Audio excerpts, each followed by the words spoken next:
So today we will going to start our chapter number 1. Chapter name is motion. ठीक है, for class 9th. तो हम सबसे पहले इसमें डिस्कस करेंगे कि मोशन है क्या.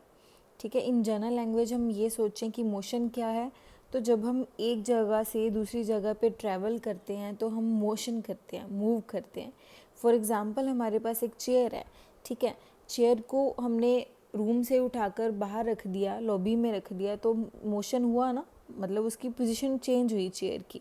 आप खुद भी ट्रैवल करते हो, किचन से रूम में, रूम से किचन में जाते हो, तो आप मूव कर रहे हो. ठीक है, मूव कर रहे हो मतलब आप अपनी पोजीशन को क्या कर रहे हो, चेंज कर रहे हो. तो जब आप ए पॉइंट से बी पॉइंट तक जा रहे हो, मतलब आप क्या कर रहे हो, अपनी पोजीशन को चेंज कर रहे हो. From A point to B point आपकी पोजीशन चेंज होगी. किसके विद रिस्पेक्ट टू, टाइम के विद रिस्पेक्ट टू. आपको पता है कि अगर ए पॉइंट से जाओगे, चलना स्टार्ट करोगे, बी पॉइंट तक पहुंचोगे, तो कोई ना कोई टाइम तो जाएगा ना इसमें. तो इसमें टाइम जो जाएगा विद रिस्पेक्ट टू अपनी पोजीशन चेंज हो रही है, तो उसे बोलते हैं मोशन. ठीक है, तो अगर इसकी डेफिनेशन लिखोगे तो क्या लिखोगे इसकी डेफिनेशन, कि अगर हमारे पास कोई ऑब्जेक्ट है, ठीक है, वो अपनी पोजीशन को चेंज कर रहा है from one point two another point. ठीक है, विद रिस्पेक्ट टू टाइम. क्योंकि अगर टाइम के विद रिस्पेक्ट टू हम जा रहे हैं, मतलब एक पोजीशन से दूसरी पोजीशन तक जा रहे हैं, तो उसमें कुछ ना कुछ टाइम जाएगा ना, तो उसको हम बोलते हैं मोशन. तो जब हम अपनी पोजीशन को from one point two another point change कर रहे हैं, किसके विद रिस्पेक्ट टू कर रहे हैं, विद रिस्पेक्ट टू टाइम, तो उसे बोलते हैं मोशन. ठीक है, तो उसके बाद हमारे पास जो मोशन है वो 3 तरह का है. फर्स्ट है रेक्टिलिनियर मोशन, उसके बाद है सर्कुलर मोशन, उसके बाद है हमारे पास ओसिलेटरी मोशन. ठीक है, तो सबसे पहले हम डिस्कस करेंगे रेक्टिलिनियर मोशन. रेक्टिलिनियर मोशन को हम सिंपल लीनियर मोशन भी बोलते हैं. लीनियर मोशन इसलिए क्योंकि इसमें सिर्फ हम स्ट्रेट पाथ में मूव कर रहे हैं. स्ट्रेट पाथ ऐसा भी हो सकता है ए टू बी जा रहे हैं, ऐसा भी हो सकता है ए टू बी जा रहे हैं या बी टू ए आ रहे हैं. ठीक है, तो जब हम स्ट्रेट पाथ के लॉन्ग ट्रैवल करते हैं तो उसे बोलते हैं क्या, लीनियर मोशन या फिर रेक्टिलिनियर मोशन. उसके बाद हम डिस्कस कर रहे हैं सर्कुलर मोशन.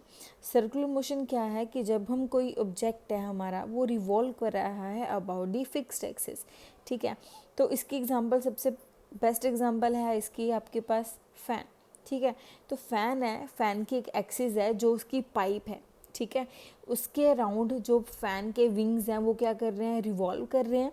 तो जो फ़ैन है ये उसकी पाइप है, उसके अराउंड उसके जो विंग्स हैं वो क्या कर रहे हैं, रिवॉल्व. तो इसे बोलते हैं सर्कुलर मोशन.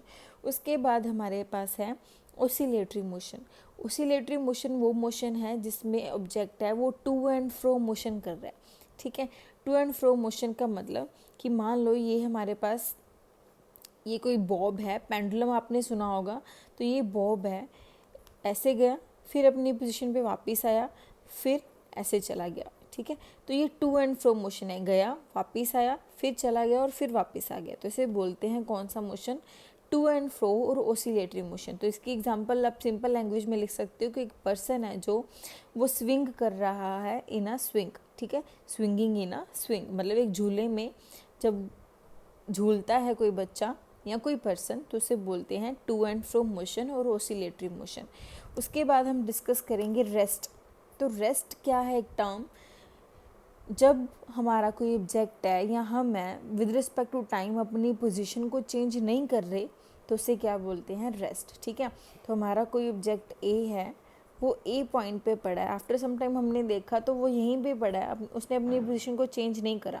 ठीक है, तो उसे क्या बोलते हैं, रेस्ट. उसके बाद मोशन हमने डिस्कस करा पहले ही. तो मोशन क्या है, जब कोई ऑब्जेक्ट अपनी पोजीशन को क्या करता है, चेंज करता है. इसके बाद हम डिस्कस करेंगे scalar and vector quantities. Scalar and vector quantities. तो सबसे पहले हम डिस्कस करेंगे स्केलर क्वांटिटी को.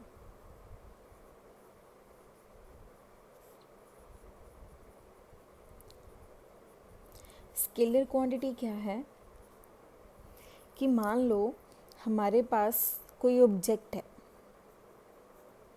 ठीक है, उस पर मैंने ये कहा कि उस पर मैंने फोर्स लगाई. ठीक है, मान लो मैंने 5 न्यूटन फोर्स लगा दी. ठीक है,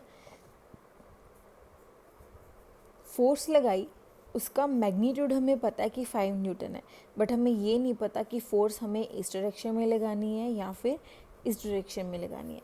तो स्केलर क्वांटिटी वो क्वांटिटी है जिसका सिर्फ मैग्नीट्यूड होता है, it doesn't have any direction, it doesn't deal with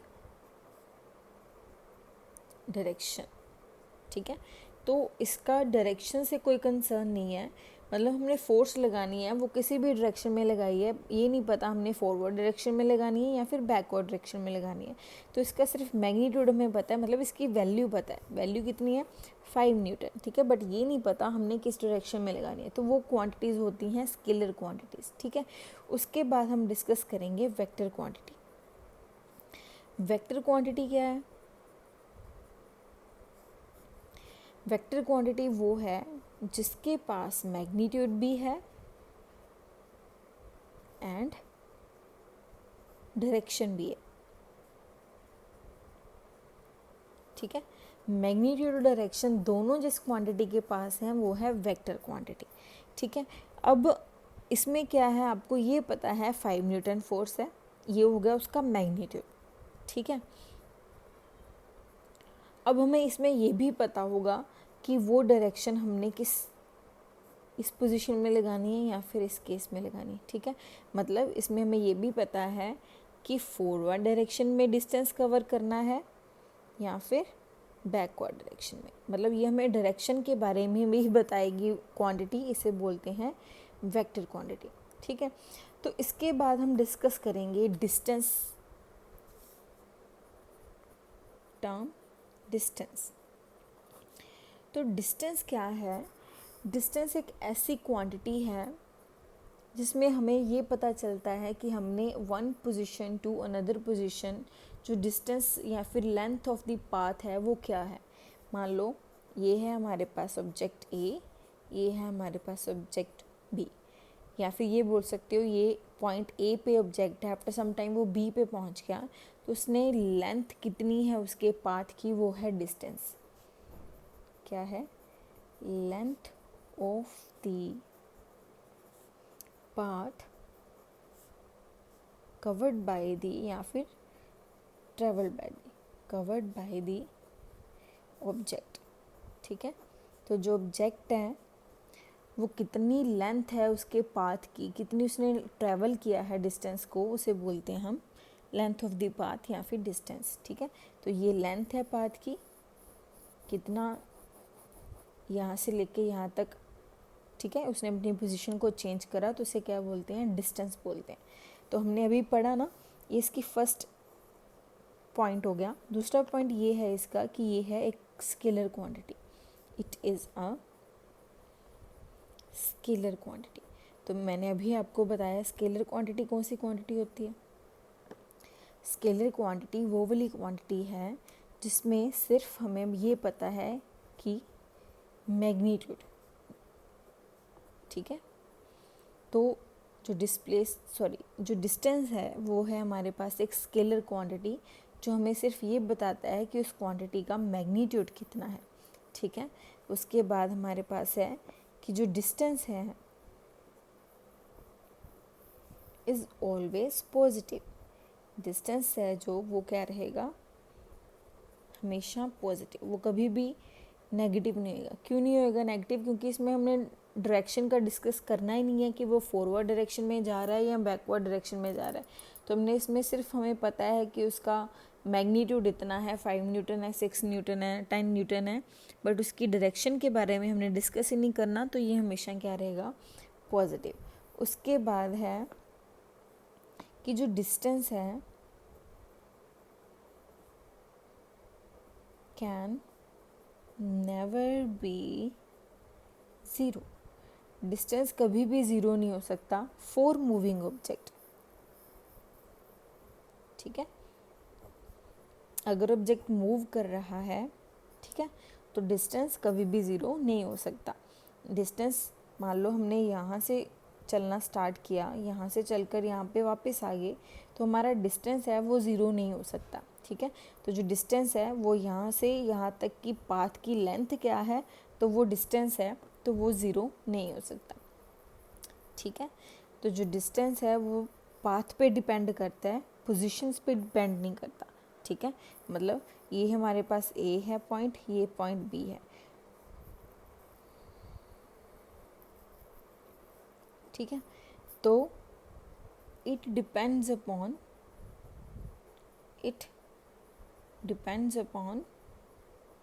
length of the path, length of the path, मतलब इस पाथ की लेंथ क्या है, ये इस पे डिपेंड करता है डिस्टेंस, बट ये इस पे डिपेंड नहीं करता कि ए और बी, मतलब इनिशियल और फाइनल पोजीशन पे ये डिपेंड नहीं करता। It doesn't depend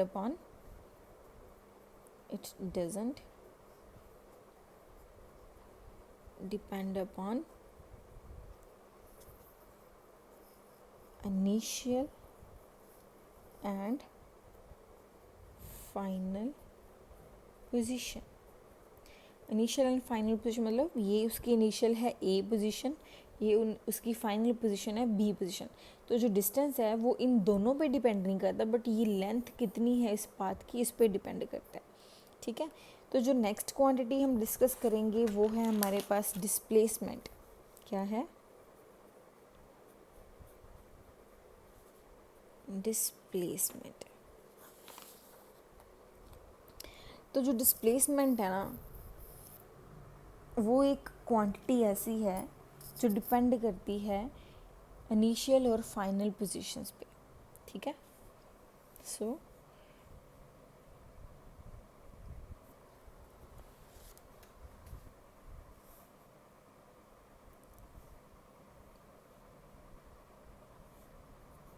it depends on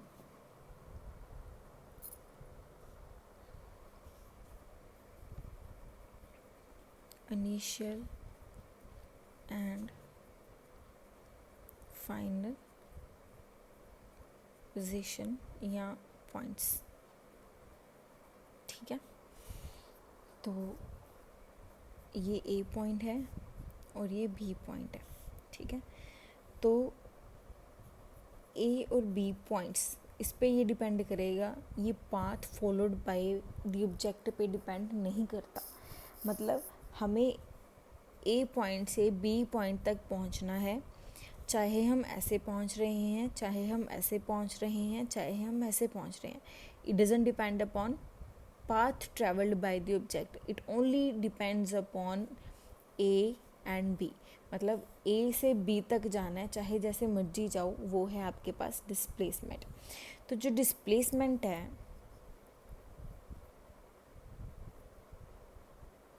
इसको डिफाइन करोगे, इट इज डिफाइंड एज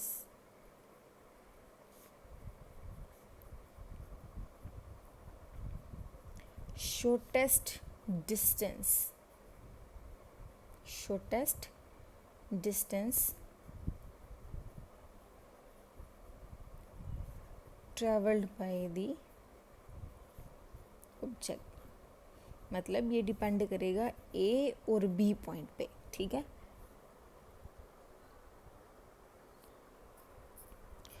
तो दूसरा इसका जो पॉइंट है वो है it is a vector quantity. It is a vector quantity.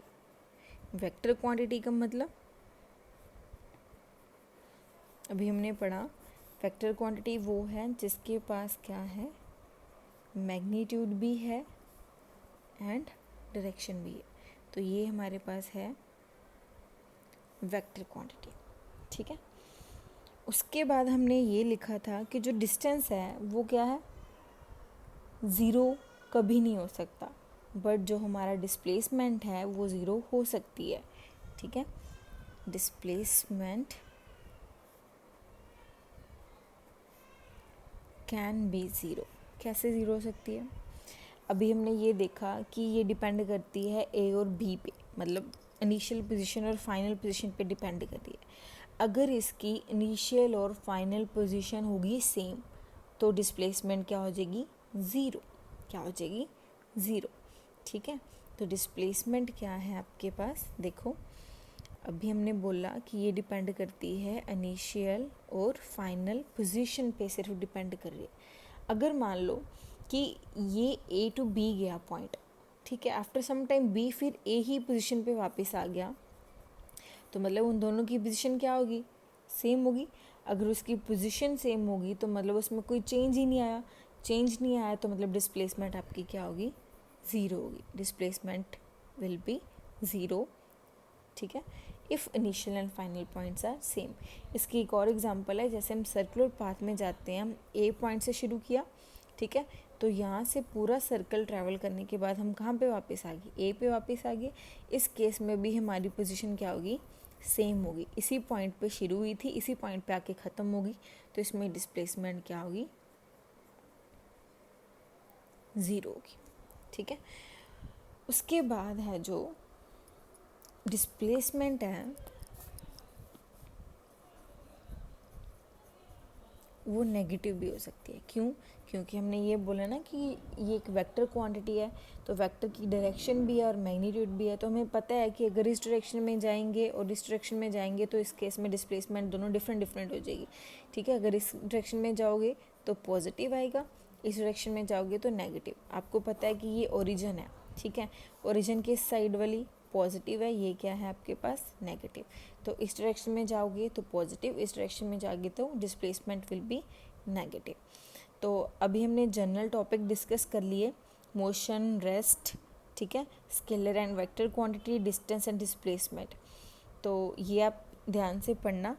इसके बाद हम नेक्स्ट करेंगे इसके थोड़े से न्यूमेरिकल्स, ठीक है। तो टिल देन ये पढ़ो आप, और अगर कोई प्रॉब्लम हो तो आप पूछ सकते हो।